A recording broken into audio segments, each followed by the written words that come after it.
तो सर बहुत बहुत स्वागत है आपका। तो सर सबसे पहले जानना हम चाहेंगे कि आपकी राजनीतिक करियर की शुरुआत कैसे हुई और कब हुई। 20 साल बाद आप पुनः वापसी कर रहे हैं, तो अभी तक उस समय से लेकर क्या बदला है? हमारी भोली भाली जनता को जो है आज तक नेताओं ने सिर्फ ठगा है। चुनाव के समय ही नेता लोग दिखते हैं और उसके बाद गायब हो जाते हैं। जिसको एक बार चुनाव जिता दिया जाता है उसका फोन जो है जीतने के बाद नोटिसेबल आता है। आप उन नेताओं से खुद को अलग कैसे साबित करेंगे? इसलिए मुझे भागने की जरूरत न पड़ी है न पड़ेगी। आपके क्षेत्र की सबसे बड़ी समस्या क्या है जिसको आज तक किसी भी विधायक या सांसद ने गंभीरता से नहीं लिया हो? रेल की कोई सेवा नहीं है, बस की कोई सेवा नहीं है। और इस पे अभी तक काम नहीं हो पाया, इसका क्या कारण मानते हैं आप? जो ईश्वर आपको बना सकता है आपको मिट्टी में मिला सकता है। समाधान क्या है इसका? इन सब चीजों को मैं बहिष्कार करता हूँ और सिर्फ स्टंटबाजी करके जो राजनीति की है वो आज कहाँ है। एक वोट और एक नोट की राजनीति हम करेंगे। क्षेत्र में शिक्षा और स्वास्थ्य को लेकर के जो सुविधाएं भी हैं उससे आप कितना संतुष्ट हैं? ये महाविद्यालय खुलने चाहिए। जिम्मेदार कौन है इस सब के पीछे? हम लोग भी इसमें कहीं ना कहीं दोषी हैं। ये बताइए कि जाति धर्म के राजनीति पर आपका स्पष्ट स्टैंड क्या है? आपके पास ऐसा क्या विजन है जो आपको बाकी उम्मीदवारों से अलग बनाता है? किसी जाति पाति में मुझे नहीं उलझना है। किसान आज सबसे ज्यादा परेशान है, तो उनको लेकर के आपका क्या स्टैंड रहेगा? घना इस बार जो है एक चीनी मिल बैठवाने का प्रयास मेरा रहेगा। सभी नेता लोग तो वादा करते हैं, लेकिन हकीकत आपको भी पता है, तो आप लोगों का भरोसा कैसे जीतेंगे? नमस्कार। आज हमारे साथ एक ऐसे नेता मौजूद हैं जिन्होंने हार देखा है, इंतजार देखा है और 20 साल बाद पुनः लोकसभा के लिए मैदान में उतर रहे हैं। 2005 में इन्होंने विधानसभा का चुनाव लड़ा, हार मिली लेकिन हौसला नहीं टूटा। सवाल ये है कि इन सालों में क्या बदला है, सोच, संघर्ष या सिर्फ राजनीतिक मंच? आज हम इनसे वही सवाल पूछेंगे जो जनता जानना चाहती है। तो आज हमारे बीच उपस्थित हैं अर्थराज यादव जी। तो सर बहुत बहुत स्वागत है आपका। चलिए आपको बहुत बहुत धन्यवाद, आप लोग चल के यहाँ तक आए और हमारे जो भी हमको देख रहे हैं उनको भी बहुत बहुत धन्यवाद, प्रणाम। तो सर सबसे पहले जानना हम चाहेंगे कि आपकी राजनीतिक करियर की शुरुआत कैसे हुई और कब हुई? हमारे राजनीतिक करियर की शुरुआत 2001 में हमारे मोतीपुर पंचायत से मैं पहली बार मुखिया चुन के आया। मेरे पिताजी उसमें पंचायत समिति चुन के आए और वो निर्विरोध ब्लॉक प्रमुख रहे। तब से हमारी राजनीतिक शुरुआत है और अब तक हम पंचायत चुनाव में लगातार बने हुए हैं। विधानसभा चुनाव में जो 2005 में आपने लड़ा था, तो उसमें जनता की स्वीकृति कहीं ना कहीं नहीं मिली, तो उसका क्या कारण रहा था, आपको क्या लगता है? देखिए 2005 में हमको मायावती जी ने टिकट देके हमें चुनाव लड़ाया था और बसपा हाथी निशान से हमने चुनाव लड़ा। बट उस समय की परिस्थिति ऐसी थी कि हमारे स्वजातीय भी 2-4-5 उसमें यादव कैंडिडेट भी चुनाव लड़े। दूसरी चीज़ है कि हमारे बसपा से चुनाव के बावजूद भी जो हमारा बेस वोटर था वो हमारे पक्ष में नहीं आके किसी दूसरे प्रत्याशी जिनके साथ और लोग लगे रहे उसमें वो लोग चले गए और कहीं ना कहीं कार्यकर्ता आहत होता है तो उससे नेताओं का नुकसान होता है। वही नुकसान मेरा भी हुआ, जिसका फलस्वरूप है कि हम चुनाव में उतने मजबूत स्तर पे हम नहीं रह पाए। 20 साल बाद आप पुनः वापसी कर रहे हैं, तो अभी तक उस समय से लेकर क्या बदला है? देखिए 20 साल बाद हम बसपा से चुनाव लड़ने के बाद माननीय लालू जी ने हमको अपने पार्टी में उनका निर्देश के अनुसार उनको हम लोग फॉलो करते हुए आज हम लोग महागठबंधन आरजेडी में हम शामिल हुए और तब से लेके आज तक जब भी हम लोग को चुनाव लड़ने की बारी आई तो कहीं ना कहीं हमारा विधानसभा क्षेत्र का जो ये चीज़ें हैं वो दूसरे पार्टी को चला गया, टिकट हमको नहीं मिल पाया और समीकरण के अनुसार जो है कि कांग्रेस हमेशा से यहाँ लड़ती रही जबकि हम राष्ट्रीय जनता दल में हैं, तो टिकट नहीं मिलने की वजह से चुनाव नहीं आदमी लड़ पाया और पार्टी के खिलाफ जाना और हर बार पार्टी बदलना ये कहीं से भी अच्छा चीज़ नहीं है, जिसका देने के 20 साल हम लोग इस चीज़ से वंचित रहे।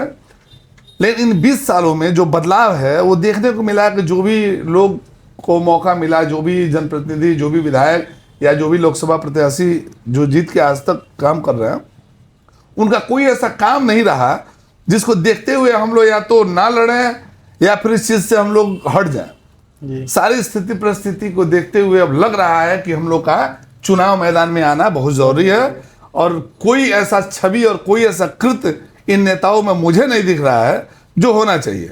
तो वो चीज़ें जो कारण रही थी चुनाव हारने में, अभी आपको लगता है कि वो चीज़ें आप ठीक कर पाए हैं कुछ हद तक?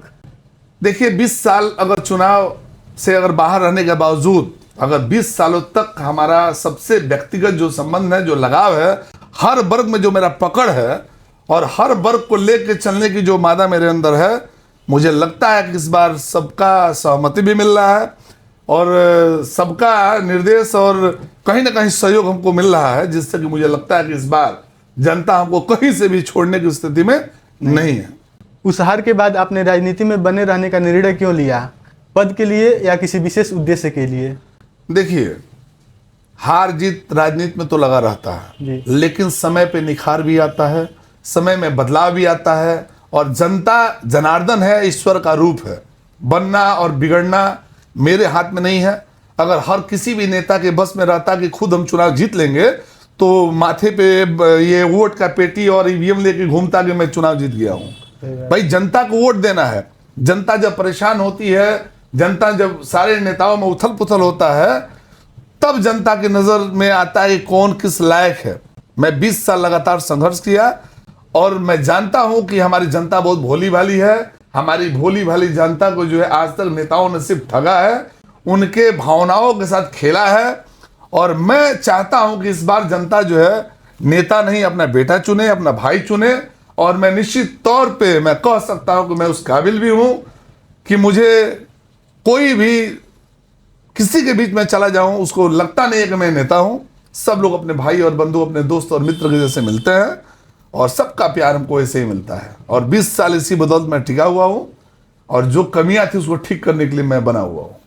पिछले 20 सालों में ऐसा कौन सा काम है जो बिना किसी पद के लिए, केवल समाज के लिए आपके द्वारा किया गया हो? 20 सालों में हम लगातार अपने जनता के बीच बने रहे। जब भी हमारी आवश्यकता जहां जैसे पड़ी, ब्याह है, शादी है, कोई गरीब किसी बिटिया की शादी है, जो हमसे बन पड़ा, जितना हमसे सहयोग बन पड़ा हमने किया है।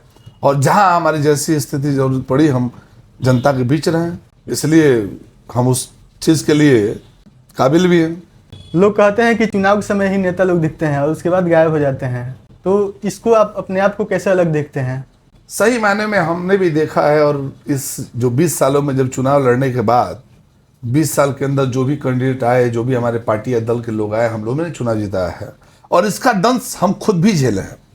जिसको एक बार चुनाव जिता दिया जाता है उसका फोन जो है जीतने के बाद नोटिसेबल आता है या फिर वो ज्यादा व्यस्त हो जाता है। घर में एसी चला के सोएगा, लेकिन उसके दरवाजे पर अगर जनता पहुंच गई तो उसको लगता है कि बहुत बिजी है। वो सीधे पटना घर में होने के बावजूद भी या तो विधानसभा में या फिर लोकसभा में अपनी स्थिति बताता है कि मैं बहुत व्यस्त हूं, आपसे शायद मिल नहीं पाऊंगा। और उसको डर सताता है कि जनता मेरे दरवाजे पर आई है तो कुछ न किसी उम्मीद से आई है। और वो अपने आप में इतना कमजोर है कि वो जनता को फेस नहीं करना चाहता है। उसको डर बना हुआ है कि मैं उस व्यक्ति के सामने जाऊंगा तो उसका काम मेरे से नहीं हो पाएगा, मैं उसको संतुष्ट नहीं कर सकता हूं। इसलिए नेता भागते हैं। जिस नेता में और भाई और बंधु और दोस्त बनकर रहने की जिसमें प्रवृत्ति है, जो सबके बीच रहता हो, वो कतई नहीं भागेगा। किसी कीमत पे उस चीज को मैंने वो झेलेगा और सामने से फेस करेगा। आप उन नेताओं से खुद को अलग कैसे साबित करेंगे? उन नेताओं में मेरे में, हमने पहले ही बताया कि उन नेताओं में और हम में काफी फर्क है। मैं नेता हूं ही नहीं। मैं नेता होता तो मैं भी भागता। मैं बिल्कुल नेता नहीं हूं। मैं हर जनता और हर उस व्यक्ति का, जनता तो जनार्दन और ईश्वर का रूप होता है, मैं उस जनता मालिकों का एक सेवक हूं, उनका भाई हूं, उनका दोस्त हूं, उनका मित्र हूं, उनका बेटा हूं। इसलिए मुझे इन सब चीजों से भागने की जरूरत कोई पड़ेगी ही नहीं। मुझे कोई दिक्कत और कोई तकलीफ होगी तो मैं उसी जनता मालिकों के बीच जाऊंगा और उनसे अपनी परिस्थिति रखूंगा कि मैं परेशान हूं और वो मुझे उम्मीद है कि हमारी जनता जो है हमको अपने बेटा, अपने भाई की तरफ ने माथे पर रख लेगी और हमारे भी स्थिति को समझेगी। इसलिए मुझे भागने की जरूरत ना पड़ी है ना पड़ेगी। आपके क्षेत्र की सबसे बड़ी समस्या क्या है जिसको आज तक किसी भी विधायक या सांसद ने गंभीरता से नहीं लिया हो? हमारे अभी देख लीजिए, अभी वाल्मीकि नगर पूरे लोकसभा के अंदर, हमको लगता है कि वाल्मीकि नगर लोकसभा के अंदर धनहा अगर इसको देख लिया जाए, उधर तो चलिए जो भी वो भी सुदूर इलाका है और काफ़ी वहाँ दलित टाइप के जो लोग हैं उनके यहाँ चले जाइए वाल्मीकि नगर में तो कोई भी विद्यालय या उच्च शिक्षा का कोई वहाँ साधन नहीं है जी। इस चारों ब्लॉक इस पार भी देख लीजिए, अगर आप ये ठकराहा, भीतहा, मधुबनी, पिपरासी, इधर भी कोई उच्च शिक्षा की व्यवस्था नहीं है। हमारे बच्चे और बच्चियाँ पढ़ने के लिए अगर उच्च शिक्षा प्राप्त करना हो, उनको उत्तर प्रदेश या किसी अन्य प्रदेश का सहारा लेना पड़ता है। अगर वो पढ़ना चाहें तो अपने इस क्षेत्र में, वाल्मीकि नगर क्षेत्र में रह के वो उनकी पढ़ाई पूरी नहीं हो सकती है। दूसरी, यहाँ कम्युनिकेशन का ऐसा गैप है कि चलिए वाल्मीकि नगर क्षेत्र में तो बसें वगैरह चल रही हैं, बगहा वगैरह, बेतिया वगैरह जाने के लिए तो चलिए सफिशियंट उधर तो है, बट इधर 4 ब्लॉक को देख लिया जाए जो धनहा के अंदर है, इधर कोई भी बस की सेवा या फिर कोई, हमारे यहाँ भी रेल की कोई सेवा नहीं है, बस की कोई सेवा नहीं है, मतलब कोई ऐसी कोई संसाधन नहीं जिससे कि हमारा अपना साधन न हो तो कोई गरीब आदमी अपनी यात्रा पूरी नहीं कर सकता है। तो इसलिए परेशानी तो है। युवाओं के लिए आपके पास नारे नहीं बल्कि ठोस योजना क्या है? उनके लिए क्या करना चाहेंगे अगर आप जीत करके आते हैं चुनाव? तो हम युवाओं के लिए, हमारे पास ठोस योजना है कि हम चाहते हैं कि युवाओं के लिए यहाँ इस लोकसभा, ये पूरे वाल्मीकि नगर क्षेत्र में कल कारखाने खोले जाएं, व्यवसाय के, रोजगार के जो चीज़ें हैं उनको सुचारू की जाए, जिससे हमारे जो नौजवान जो हैं, जो भी बाहर पलायन के लिए जो मजबूर हैं, जो बाहर कमाने खाने के लिए जाने के लिए इनकी स्थिति काफ़ी वो हो जाती है, इससे इनको रोकने में हम लोग चाहते हैं कि भाई मदद मिले और कल कारखाने खोले जाएं। और इस पे अभी तक काम नहीं हो पाया, इसका क्या कारण मानते हैं आप? देखिए, ये नेताओं की उदासीनता है और कहीं ना कहीं हमारे नेता इस चीज़ को बहुत सीरियस नहीं लेते हैं। चुनाव लड़ते हैं, जीतते हैं, जीतने के बाद से अपने को वो समृद्ध करने में लग जाते हैं, जिससे कि हमारा जो क्षेत्र जो काफ़ी पिछड़ते जा रहा है। अगर आज तक की स्थिति में नेता अगर काम किए होते तो निश्चित तौर पे बदलाव हुआ होता, कल कारखाने खुले होते, रोजगार मिले होते, नौजवानों को प्लान की जरूरत नहीं पड़ती। चुनाव जीतने के बाद नेता लोग जो होते हैं वो जनता से दूरी बना लेते हैं। अगर आप आते हैं चुन करके तो आप इससे कैसे निपटेंगे, अपने आप को कैसे बचाएंगे? देखिए, चुनाव जीतने के बाद नेता लोग, हम बताए तो आपको, किस लिए दूरी बना लेते हैं कि उनको जनता को फेस नहीं करना है, उनकी काम करने की इच्छा नहीं है, या फिर वो काम करने में सफल नहीं है। कुछ ऐसे भी हमने देखा है कि जो अधिकारी जो ऐसे नेताओं को दबा कर रखते हैं कि अपनी बात नेता कह भी नहीं पाते हैं। अधिकारी जो आपको समझा देते हैं, आपके नेता जो है कि चुपचाप से उसी बात को सुन के और चले जाते हैं, जबकि इससे जनता का काम नहीं हो पाता है। जनता का काम करने के लिए निश्चित तौर पर अधिकारी की बातों से आपको सहमत नहीं होना है, आपको जनता और उस जनता के समस्याओं से आपको अवगत होना चाहिए और उसका निदान करना चाहिए। तो आप इस चीज़ों से कैसे अपने आप को बचाएंगे? नहीं, निश्चित तौर पे मैं तो हमेशा जनता के बीच रहता हूं और हमेशा हम तो भाई अधिकारियों का सम्मान है, अधिकारी आए हैं काम करने, आए काम करें, उनका सम्मान है, लेकिन जनता का शोषण नहीं होना चाहिए, घूसखोरी और दलाली बंद होना चाहिए। जो जेन्युइन काम है वो करें, हम लोग अधिकारी के भी साथ हैं, लेकिन गलत काम करेंगे अधिकारी तो निश्चित तौर पे वो भी बख्शे नहीं जाएंगे। देखने को मिलता है कि आम जनता का जो डायरेक्ट एक्सेस होता है किसी भी अपने जनप्रतिनिधि के पास नहीं होता है, अपनी समस्याओं को वो लोग लेकर के नहीं जा पाते हैं, इसका क्या कारण है? देखिए, समस्या से अब नेता भागेगा तो समस्याओं का अंबार लग जाना है। किसी भी चीज़ का गैपिंग हो, शिक्षा में भी किसी चीज़ का गैपिंग जब होता है ना तो खाई इतना बढ़ जाता है कि उसको पाटना बड़ा मुश्किल हो जाता है। और यही देन है कि उस खाई में जो नेता उसको पाट के नहीं चलता है, उसी खाई, बढ़ते हुए खाई में जनता उसी खाई में उस नेता को डाल के मिट्टी पाट देती है, वो समाप्त हो जाता है। समाधान क्या है इसका? समाधान यह है कि आप जनता के बीच बने रहें। जनता निश्चित तौर पे आपके भाई है, बंधु है, मित्र है, और जनता ईश्वर का रूप है, और जो ईश्वर आपको बना सकता है आपको मिट्टी में मिला सकता है। तो जो बना रहा है वो मालिक है, आप उसके सेवक हैं।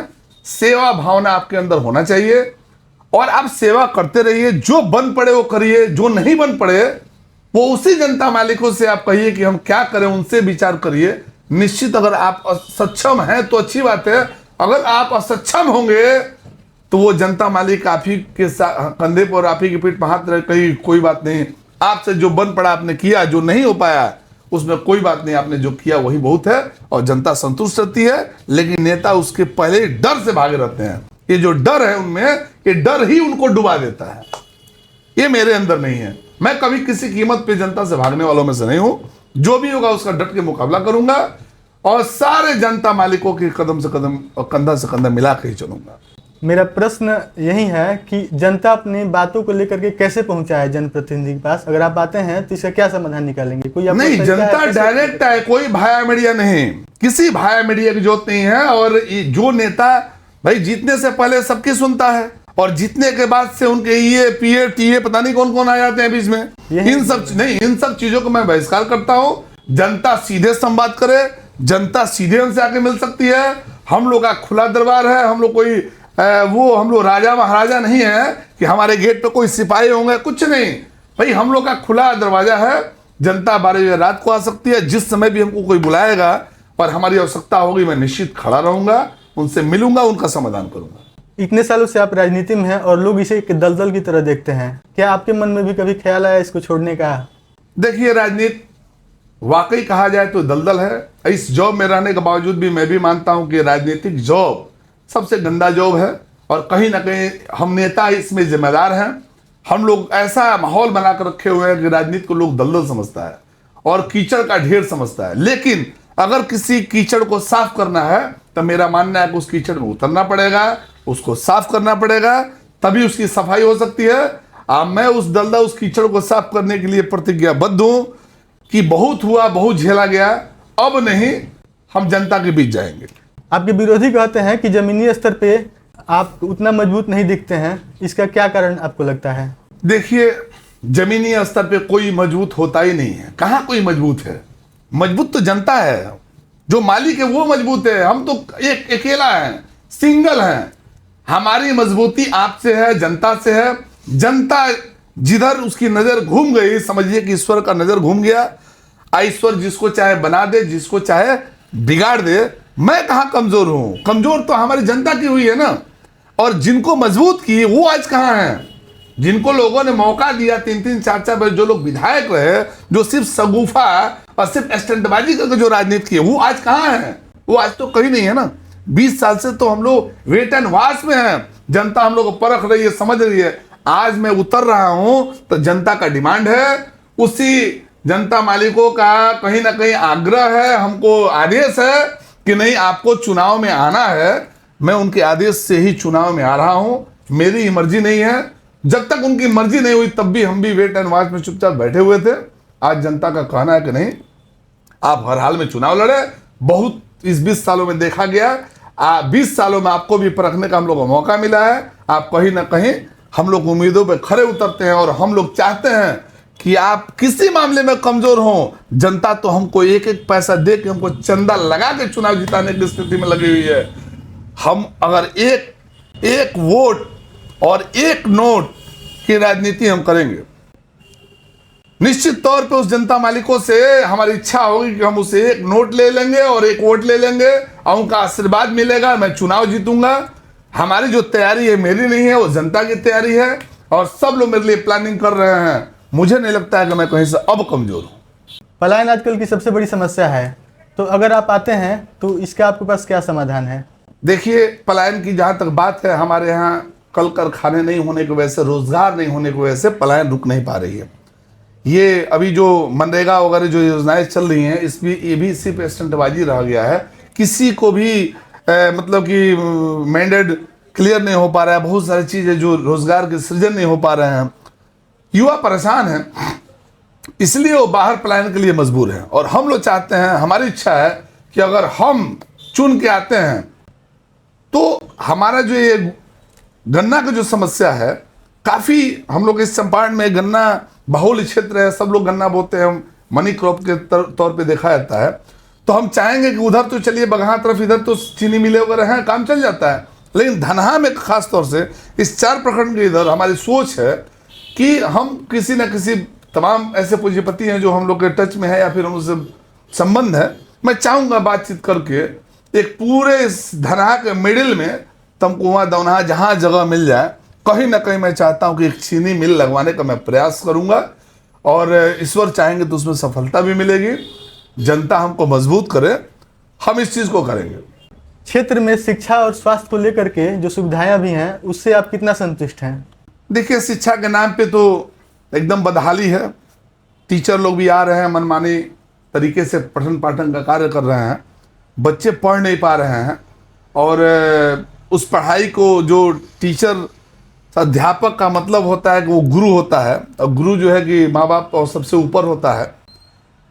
तो अगर जो गुरुजी लोग हैं वो अपने में सुधार ला लें और पठन पाठन का कार्य, जैसे अपने बच्चों को अच्छे स्कूलों में पढ़ा रहे हैं, आप यहाँ से जो वेतन पा रहे हैं उसी वेतन से आप अपने बच्चों को मॉन्टेसरी और अच्छे अच्छे इंग्लिश मीडियम स्कूलों में जो आप पढ़वा रहे हैं, तो आपको ये भी लगना चाहिए कि नहीं, ये बच्चे भी हमारे बच्चे हैं, और आप अपने बच्चों के तरह उन बच्चों को मान लेंगे तो उनका पठन पाठन अच्छा होगा, उनके पढ़ाई के स्तर में सुधार होगा और बच्चे हमारे पढ़ लिख जाएंगे। और स्वास्थ्य की जहाँ तक आपने बात कही, स्वास्थ्य के मामले में भी वही हालचाल है, लचर व्यवस्थाएं हैं। जो भी डॉक्टर भी एक ईश्वर का रूप होता है, लोग कहते हैं कि डॉक्टर ईश्वर का रूप है। निश्चित तौर पे अगर डॉक्टर इलाज अपना अच्छा कर ले, अगर ड्यूटी को खानापूर्ति की तरह नहीं देखे, अपना कर्तव्य मान ले, तो निश्चित तौर पे सुधार देखा जा सकता है।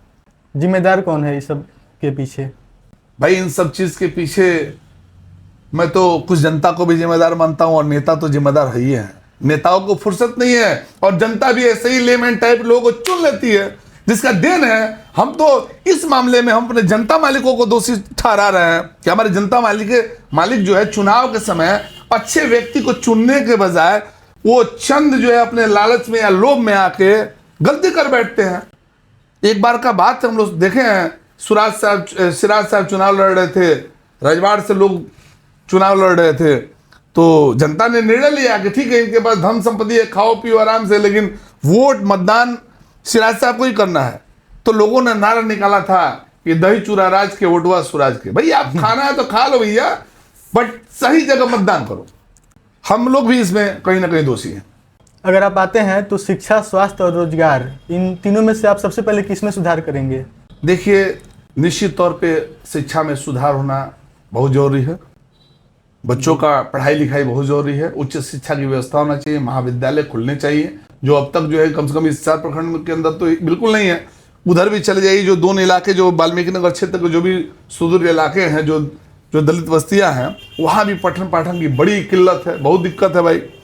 तो सबसे पहले तो शिक्षा में सुधार होना चाहिए, ताकि हमारे जो नौजवान हैं, जो इस देश के जो भविष्य हैं, वो पढ़ लिख जाएं। तो शिक्षा में सुधार होना चाहिए, और स्वास्थ्य में भी सुधार होगा, निश्चित तौर पे होगा। हम अपने तरीके से हम जानते हैं कैसे क्या सुधार होना चाहिए, हम करेंगे उस चीज़ को। ये बताइए कि जाति धर्म के राजनीति पर आपका स्पष्ट स्टैंड क्या है? देखिए, जाति धर्म की राजनीति में जाति और धर्म तो आना ही नहीं चाहिए। हमारा ये जो सनातन और ये जो हिंदुस्तान है, ये ऐसा जगह है कि हर मजहब, हर कौम को बराबर और एक साथ चलने के लिए हम लोग देखा गया है। कहा गया है ना, हिंदू मुस्लिम सिख ईसाई आपस में सब भाई भाई। ये सब चीज़ें तो और जगह कहीं देखने को मिलता ही नहीं है, बट हमारे हिंदुस्तान में एक ऐसी व्यवस्था है जिसके तहत जो है सारे कौम, सारे जाति, सारे धर्म के लोग एकजुट होकर चलते हैं। हाँ, कुछ उदंड टाइप के जो लोग हैं, जो इस आपसी भाईचारा, आपसी समरसता को जो है बिगाड़ने का प्रयास करते हैं, ये कतई नहीं होना चाहिए। और मैं जाति और धर्म का मैं विरोधी हूँ। एक जाति से किसी का राजनीति नहीं हो सकता है। सर्व समाज, सर्व जाति को लेकर चलने वाला ही एक जननेता हो सकता है, अन्यथा इस चीज से उभरने की जरूरत है। आपके पास ऐसा क्या विजन है जो आपको बाकी उम्मीदवारों से अलग बनाता है? देखिए, बाकी जो भी आज तक जो राजनीति करने वाले लोग हैं, उनको देखा गया है कि हमेशा जाति पाति में उलझा के और एक दूसरे को तोड़ मड़ोड़ के अपना उल्लू सीधा करते हैं जी। मुझे किसी भी जातिवाद या किसी जाति पाति में मुझे नहीं उलझना है। मैं इन सब चीज़ों से अलग हूँ।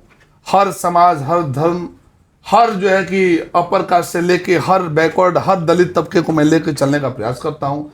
कभी मैंने जाति पाति की राजनीति नहीं की, और मैं किसी तुष्टिकरण का राजनीति नहीं करता हूँ। मुझे इन सबों से अलग रहना है। हर जाति को लेके सबको मजबूती प्रदान करना मेरा, हमको इन सब चीज़ों से अलग बनाता है।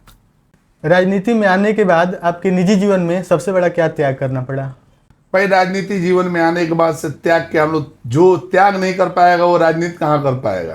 राजनीति करने वाला आदमी को तो भाई बाल बच्चा सब कुछ परिवार छोड़ के हमेशा जनता के बीच रहना पड़ता है, और हमने हमेशा वही किया है। बच्चे हमसे दूर हैं। आज ही पढ़ाई के लिए मेरा बच्चा जो है कि दिल्ली में है, बाकी परिवार गोरखपुर में है। हम लोग उच्च शिक्षा, अच्छे शिक्षा के लिए हम लोग अलग रखे हुए हैं, और हम अकेले दिन भर जनता के बीच में है, आपके बीच में है। जो जहाँ बुलाता है वहाँ रात बिरात हर जगह हम लोग पहुँच रहे हैं। तो इससे बड़ा त्याग क्या चाहिए। किसान आज सबसे ज़्यादा परेशान है, तो उनको लेकर के आपका क्या स्टैंड रहेगा? देखिए, किसान तो परेशान है। किसान को परेशानी एक तरह से नहीं, एक बहुत तेरे तरीके से है।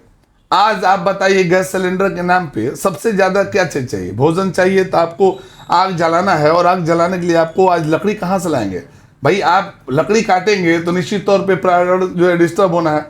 आज लकड़ी मिल भी नहीं रही है, तो गैस आपको चाहिए। तो यहाँ तो हमारे पूरे देश में देखने को मिल रहा है कि यहाँ गैस की किल्लत हो रही है। अभी मौसम खराब हो रखा है, तो आपको किसानों को जो डीजल चाहिए भाई, उनको पटवन करना है, सिंचाई करना है, तो उसके लिए आपको डीजल की आवश्यकता। अभी डीजल ही नहीं है, फसल जल रहे हैं, आग जल नहीं पा रहा है, पेट जल रहा है, और डीजल मिल नहीं रहा है, फसल जल रहा है। और बारिश थोड़ी क्या हुई, हमको जब यूरिया की जरूरत पड़ी तो हमारी यूरिया की किल्लत है।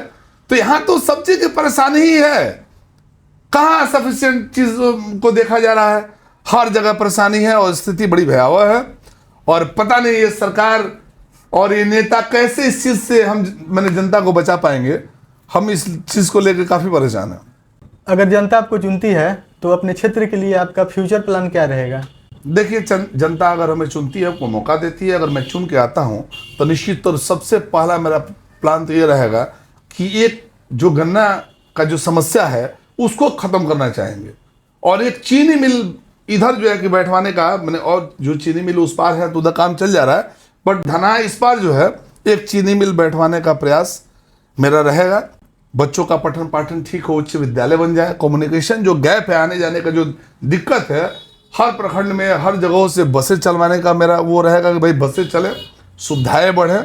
सर, मेरा आखिरी क्वेश्चन ये है कि सभी नेता लोग तो वादा करते हैं, लेकिन हकीकत आपको भी पता है, तो आप लोगों का भरोसा कैसे जीतेंगे? लगभग बच्चा हमसे परिचित है। 2005 में जब मैं चुनाव लड़ा था विधानसभा का, तब से मुझे हमसे हर लोग परिचित हैं, और सबको पता है मेरे बारे में कि मैं किस स्वभाव का हूं और क्या कर सकता हूं। ये बताने की जरूरत नहीं है, ये हमसे बेहतर आपको जनता बता सकती है। लोग बता सकते हैं कि हमारा बाय नेचर अर्थराज यादव कैसे इंसान है, किस टाइप के आदमी हैं। मैं अपने आप को नेता मानता ही नहीं हूँ, पहले बता चुका हूँ। मैं सबका भाई हूँ, सबका बंधु हूँ, और सबके साथ चलने वाला हूँ। नेता नहीं, मैं सबका बेटा हूँ, सबका भाई हूँ। अब मैं वैसे ही रहना मैं पसंद करता हूँ। मुझ में कोई बनावटी नहीं है, ना किसी बनावटी लोग मैं पसंद करता हूँ, ना बनावटी काम पसंद करता हूँ। जनता के लिए कोई संदेश देना चाहेंगे? जनता के लिए मेरा यही संदेश है कि आने वाले समय में हर आदमी को अगर बदलाव लाना है, अगर क्षेत्र को बदलना है, तो निश्चित तौर पे अर्थराज यादव जैसे अपने भाई, अपने बेटा को चुनना चाहिए।